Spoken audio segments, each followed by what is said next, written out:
guys, I first began my journey from Hong Kong to Johannesburg and landed on Christmas Eve. I checked into the Marriott Melrose Ark Hotel. I would like to thank them for my beautiful corner suite. Then I found out again that my flight to Victoria Falls was cancelled. I already bought the tickets 2 times from different airlines before I left Hong Kong, but they were all cancelled, so I was left with no choice but to buy another ticket the next day, which cost 4 times the regular price. One thing about African airlines, there are always cancellation and delays, so prepare for that, especially if you have multiple transfers. I treated myself to a nice Christmas Eve dinner at one of Johannesburg's most famous steakhouse, the Marble.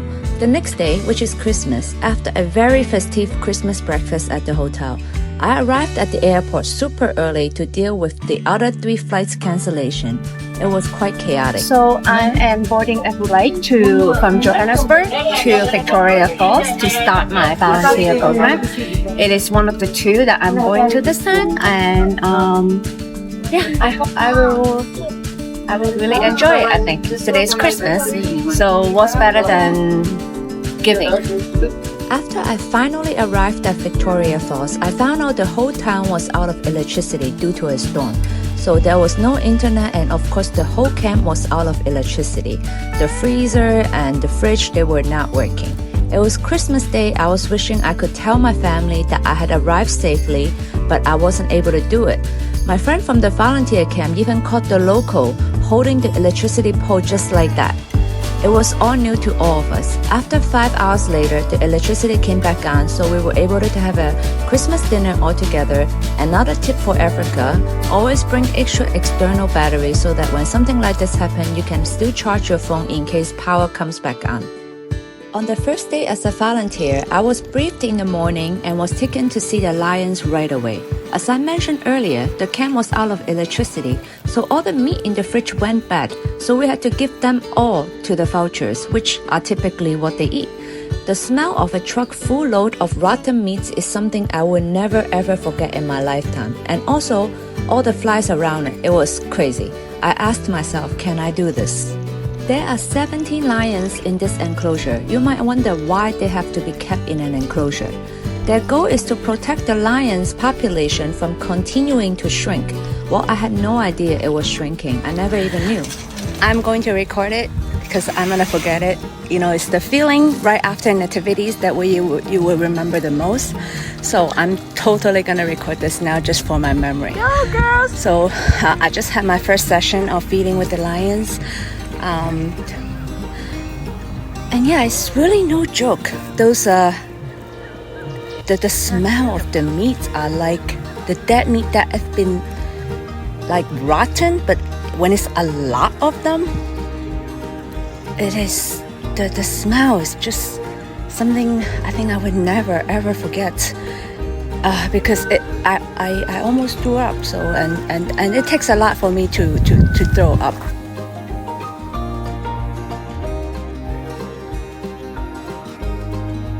This volunteer program was about wildlife conservation. What did I do exactly? Well, I began every day by feeding and taking care of the living areas of an eagle, 3 ostriches, monkeys, guinea pig, and other animals in the enclosure. We went on forest walks where we studied animal footprints, wrapped trees so that they don't get further damages from the elephants, cleaning the water ponds for the lions and hyenas, to name a few. You don't want any more? Thank you, dear. Come on. Hello. Hello. Hello. You throw it. You came all the way here to say hi, right? Hi. So handsome. He's so handsome. Then we were taken to watch Feast of the Beasts, where they feed 2 to 3 male lions each time for us to take photos, as the camp was also running a photography program, which all of the other volunteers joined. The lions there get fed every 3 days. This is to adapt to their natural habitat, as they usually wouldn't get to eat every day.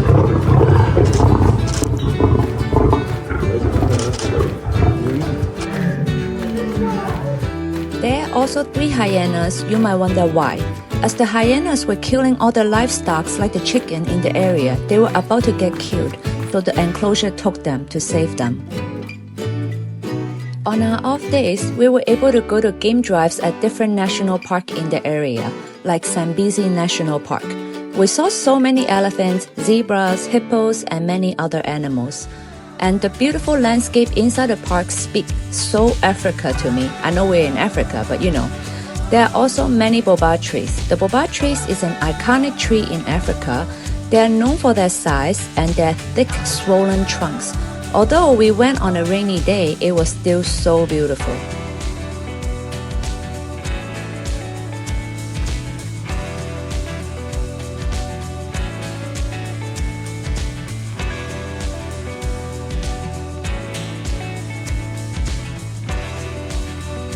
It is a conservation project that tries to protect endangered vultures whilst educating you. On another afternoon, we went to the Victoria Falls Safari Lodge, where we saw hundreds of different kinds of vultures being fed from the leftover meats and bones from the on-site restaurant. It was something I had never seen before. Did you know that these remarkable vultures are endangered birds? I never knew. I learned a lot that afternoon. Victoria Falls is one of the largest waterfalls on the planet. It is located on the border of Zambia and Zimbabwe. Victoria Falls, I'm here, finally! It is twice as tall as the Niagara Falls and nearly twice as wide.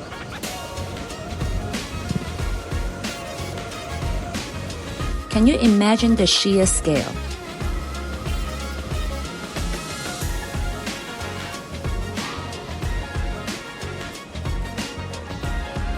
You can get really close to the falls. Some people even take boat rides right up to the Cascades. I must have saw at least 20 rainbows. It's one after another. It's a day I will never forget. They look like they are straight out of a fairy tale. I even had the pleasure of seeing from above, from a helicopter. It wasn't until I get up in the air that I realized how wide and how big the whole waterfalls is. It was truly magnificent. You must do it if you go. On another afternoon, we also went to Stanley and Livingstone Private Game Reserve, where I think is the best park in the area. We saw many more animals. We saw elephants, rhinos, hippos, and a really beautiful sunset. We also did a night game drive on the way back, which was really cool.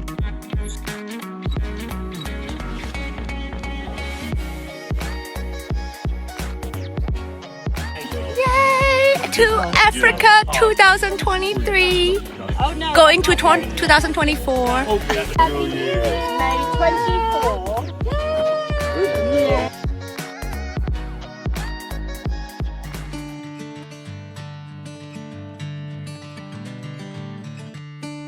On the last full day in Zimbabwe, I decided to go to the world-famous Chobe National Park in Botswana. It was a couple hours drive from where we were. Oh man, it was the best decision I've ever made. It was so beautiful, I couldn't believe my eyes. I also saw the most animals there up until that point. The moment when I saw those families of elephants with the lake in the background, the hippos in the lake, elephants walking in and out of the water, I felt so lucky to be there at the very moments. I'm not exaggerating. I wanted to cry because I know how blessed I am.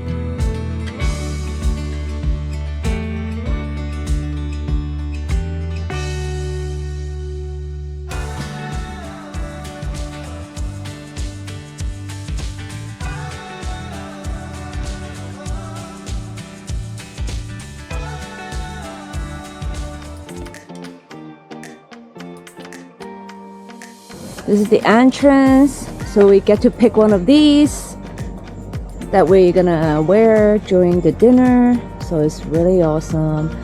And again, we have Evan here. To celebrate New Year's Eve, we all decided to go to the Boma, a drum and dance dinner show with excellent buffet choices.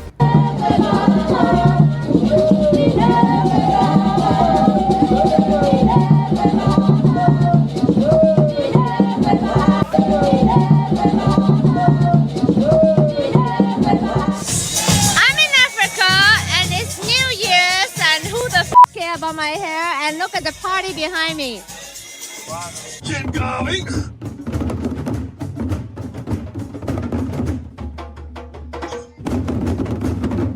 Happy New Year, everyone! I am back in Zimbabwe, and I cannot tell you how much I love Africa. Oh, right. I've been to the northern part and the southern part, but now the first time I'm in the forest, seeing all the animals. It's absolutely amazing. I know, that's the thing I always say to people. I am just blessed, and I'm so thankful for everything. It was time to leave Zimbabwe to go to my next volunteer program in the suburbs of South Africa that is about 2 hours from Johannesburg. May I just say the scenery in South Africa is just truly breathtaking. No wonder they make so much good wines. I arrived at the Running Wild Conservation. It is the first facility in the world breeding with cheetah for the sole purpose of reintroducing them back to the wild. This is the beautiful cabin that I live in. Comparing to the last program, the living environment of this program is just so much better. I actually do get proper shower. Here's the bathroom. And here's my room. It's messy, so as always, I have my one-time disposable bed sheets. Walking out, because today my duty, the first thing in the morning is to feed the ferret. His name is Zuri. So I have to go to the meat room, get the meat to feed the ferret. Here are the two meerkats. They're very cute, Zulu and Pablo.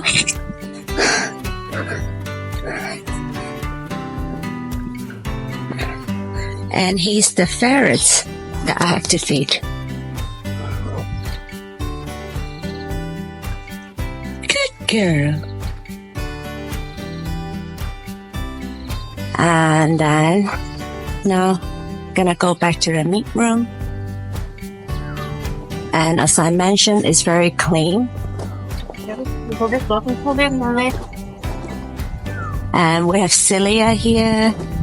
And that's Laura playing with the cats. And as we mentioned, it's very clean in here. So you can see how clean it is. They really take care of the meat very well.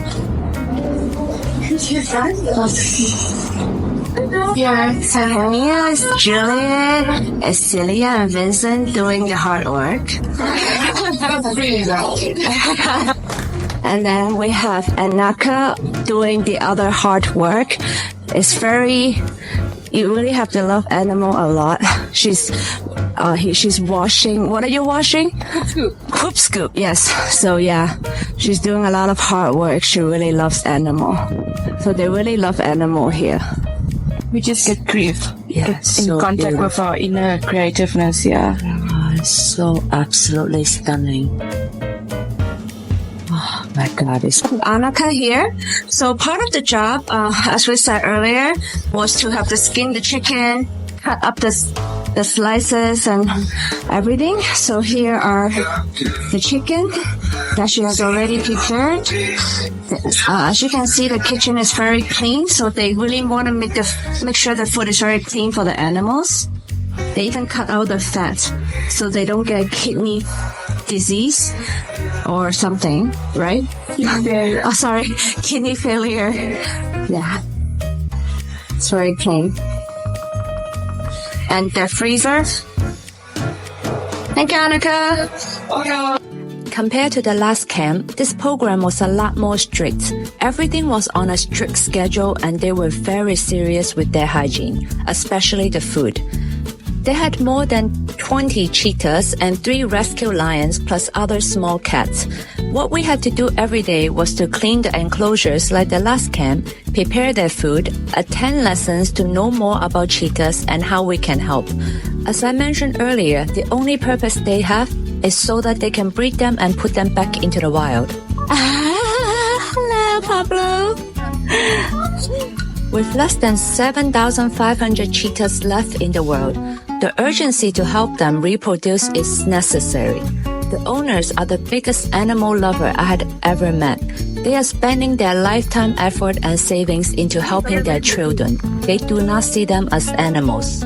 They are breeding them specifically to reintroducing them back into the wild where they belong. The goal is to make sure there are enough cheetahs out there to take care of themselves without human help. To do this, they train the cheetahs to live in the wild and make sure they can hunt for the food and avoid other animals that might harm them. They also keep a close eye on them after they are released to make sure they're doing okay. Past attempts had issues though, like cheetahs not being prepared or becoming pets. They have learned from these mistakes. They know now that it takes time and effort to train a cheetah for life in the wild. They need a lot of space to roam around and hunt. They need to be healthy before they are released. People worry about cheetahs raised by humans losing their wild instinct, but there are ways to prepare them for the wild. In South Africa, they have the skills and resources, but need more help. If they keep working together to breed and release cheetahs responsibly, then we can all ensure that cheetahs will be a part of our life for generations to come. Barbecue nights here.